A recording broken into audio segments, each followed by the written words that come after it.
A sada, dragi gosti, nadam se da ste spremni za početak našeg druženja. Iza naših leđa stoje savršeni glazbenic idealnih tjelesnih proporcija. Zgodni, lijepi, mladi, govore sve jezike, svi su Hrvati, čak i ovaj Španjolac koji nam se pridružio malo sa strane. Vuelto compadre españolo, un grande aplauso por... Ej, jesi spreman? Ali, hrvatski govore, zato što su iz Austrije, Slovačke, Mađarske, Vojvodine, Hrvatske i bar ima dvojica iz Bosne sa strane. Dame i gospodo, samo za vas, jedan jedinstveni, prekrasni Blue Danube Orchestra sa njihovim družicama. To su i Facebook prijateljice.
Jeder waschechte Krawat nimmt sein Madel ganz kommod, fährt mit ihr aufs Beitrag her, weil da ist mir ja noch wer. Schaut euch an. Und wenn die Musik dann erklingt und der Wein ins Köpferl dringt, ist die Stimmung bald so weit und er singt voll Seligkeit. Schrammel spürt's mir noch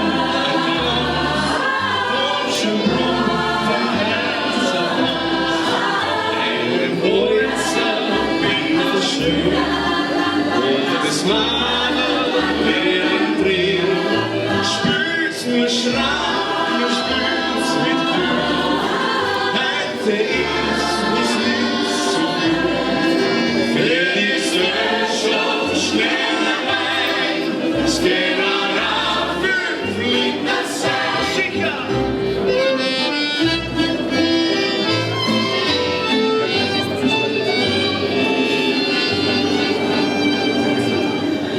Die Stimmung ist fantastisch nun, alles freudig tanzt herum. Ja, hier und da trifft sich ein Blick und auch ein Busserwart ganz schick, ne?